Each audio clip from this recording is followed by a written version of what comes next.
minha propriedade, e a prefeitura agora simplesmente ela vem e fala que eu não sou contra a obra, tá, Humberto? Eu quero deixar claro isso aqui, tá? Eu sou uma das pessoas que está insatisfeito, eu vou para a justiça, eu vou brigar até o fim, tá?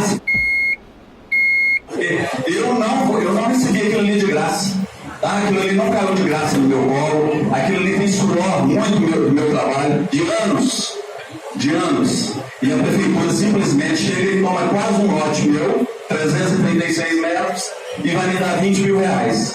Eu não vou aceitar isso de bom grado, tá? E a gente vai brigar, mas vai brigar feio. Tem a margem do córrego, a 30 metros de buraco e do córrego, você não pode construir. Você tem aquela faixa de proteção ambiental. Nós temos pessoas aqui do QFM que conhecem essa causa, né, que batalham por essa causa aí. Então, com isso, esses trechos dos terrenos, a avaliação dele é mais baixa em função desse que você não pode construir. Mas isso aí você pode ficar tranquilo. Se não aceitou, a prefeitura vai depositar em juízo, você vai entrar com recurso, o juiz vai avaliar, se o juiz falar assim, ó, ele tem direito a receber mais 30 mil.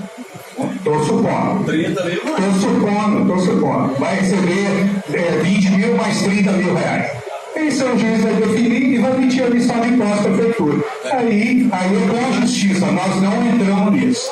Tá? Porque o grande problema, Humberto, que eu vejo, sabe o que é? Porque quando foi feito o loteamento aqui, não existia APP aqui. Aí, quando a prefeitura agora vai desapropriar, ela não, mas isso é isso não. Isso é uma lei federal. Isso é lei federal. Isso aí é uma lei. A prefeitura não devia ter provado o loteamento, né? Mas isso aí, gente, isso aí tem muito loteamento aqui. Vamos dar um exemplo aqui. Jardim Europa, Nova York, Jardim Comercial. A maioria dos loteamentos aqui em Bernardo, o cara fez o loteamento, não fez a urbanização e a prefeitura assumiu o negócio, entendeu? Porque não houve um controle de fiscalização na época, antigamente. Então isso aí, 1940, 1950, eu não vou discutir passado. Tá? Agora, isso aí é um erro que a prefeitura cometeu na época, mas hoje a gente tem que corrigir esses erros. Nós estamos corrigindo esses erros.